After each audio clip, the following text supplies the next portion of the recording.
There's a big old gap between where you are now and where you want to be. Let me show you how I close that gap in my own life. Before I was 30 years old, I was telling myself that I can't afford to get started on opportunities. So I was broke year after year. Then when I turned 30, I started to change the language and I told myself, I can't afford not to get started on opportunity. Then 2 years after that pivotal shift in my belief and the language I was speaking to myself and other people, I was no longer broke. Coincidence? I think not. Then 6 months after that, I declared being financially free, never having to be an employee ever again. I don't have to work for anybody else anymore because I don't have to. I changed my language. So if you want to stay broke year after year or unhealthy year after year, or if you don't want to close this gap that you consciously recognize between where you're at now and where you want to be, then keep telling yourself that you can't afford to get started on opportunity right now. Keep telling yourself that you can't afford to study opportunity and act on it. And I'm not just talking about in terms of money, but I'm also talking about in terms of effort and in terms of getting in where you're at right now, learning how to prosper with what you have right now so that you can become ruler of much later. And that's it. That starts with a change in your belief, which is going to lead to a change in your language. And when that language starts to change, man, I'm telling you, I kid you not, before 30, every year it was, I can't afford to get started on opportunities. So next year I was broke again, still broke. Then I changed my language at 30. I can't afford not to get started on opportunity. 2 years later, I'm no longer broke. 6 months after that, financially free. I can travel. I can do what I want. My values are freedom, not security. And by the way, now that I'm free, I've got more security than I've ever had before in my entire life. I never got security from a job. Every job I ever had, as it turns out, I subscribed as to being a secure thing because it's a job, that's what we're told. And it wasn't. Time exposed the fact, exploited my daily error and judgment, my belief. That's a common shared belief out there. Having a job, and only a job, is the most unsecure thing financially that you could ever possibly have. And most people put the livelihood of their family at the stake of this type of insecurity. I mean, it's like playing Russian roulette with your livelihood and with your family's livelihood. To have only a job is a huge, enormous mistake that is severely underestimated. A lot of that is being exposed right now. And a lot of people still will not change the language that they speak to themselves, and that's why. That is precisely why. It's the language. People have this terrible language that just needs to be tossed in the trash. Most people do. And once you start changing that language, then you can actually become prepared instead of ill-prepared for when the day comes that you get some bad news about your job, bad news about your health, bad news about whatever it is, because it's inevitable. We're going to have those days where we get that phone call about God only knows what. And we should be doing things to be as prepared as we possibly can. And the classic big mistake that everybody makes is subscribing to the illusion that a job is secure, that putting 100% of your livelihood and your family's livelihood at the mercy of something you have no control over is actually secure. In fact, we actually go out there asking for this. And then we wonder why we end up broke, penniless, paycheck to paycheck, or less than that, or if we are doing any better than paycheck to paycheck, we typically open up a savings account where by default it's losing money every year. That's not a good plan. And we just end up totally ill-prepared for inflation, ill-prepared for when the market goes down, because we just lack education. It's a severe ignorance, and it all starts with what you tell yourself.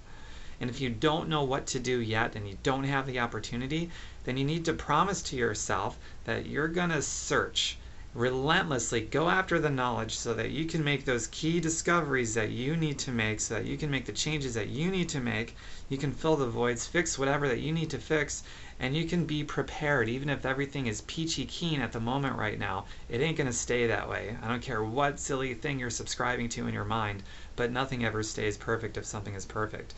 You're going to get a phone call someday. Something is going to happen. And are you going to be lulled into a state of complacency because things are fine right now? That's going to make you inevitably unprepared, so when that day comes, you're just going to be caught with your pants down and totally devastated? Or are you going to be enlightened, intelligently enlightened, and look at this time, if you're doing okay, to look at this time as an opportunity to get really prepared for when that day comes and I get that phone call, I'm going to somehow be okay because I'm prepared. I hope so. And if you're not doing very good right now, that just goes back to, you really need to stress this to yourself. If you can learn to prosper with what you have, even if you have not 2 nickels you can rub together, if you can learn to prosper with what you have now, you will become ruler of much. changing that language in my mind. I was broke, zero income. I told myself year after year, I can't afford to get started on opportunity. I ended up broke year after year. And it waned on my self-esteem as well. You can only take so much of that until you just entirely give up. Then when I turned 30, I changed my language. I can't afford not to take advantage of opportunity. Then everything changed. It certainly wasn't the economy that changed in my favor. In 2010, when my belief system really started to take shape, I mean, it started in 2007 when I started to change my language, but then just a couple years later, in 2010, that's the year we had the official recession of our economy.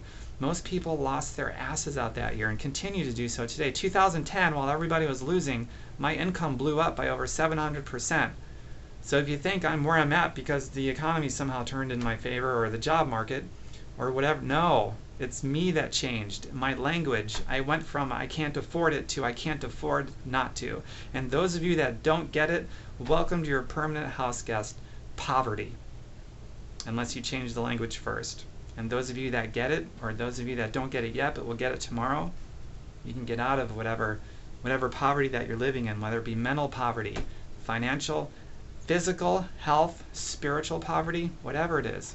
Because inaction, waiting around, procrastination, being ill-prepared, it's the cornerstone of all those poverties. Simply procrastinating, simply telling yourself this language, I can't afford to get started. I can't afford to even begin looking right now because I don't have time or money. That's your permanent house guest, folks. It's poverty. So snap out of it. Do whatever it is that you are inspired to do and promise yourself you will never give up. You'll work your ass off until you get it. That's how you win. That's how I did it. And that's how you can do it too. And if you're having a hard time with that kind of willpower, that kind of drive, then do some self-reflection, some self-discovery. You need to be in it for a purpose. If you don't have a purpose, you're screwed. If you don't make some friends and partner up with good people, you're screwed. If you don't have purpose and good friends, you're screwed. So make some good friends.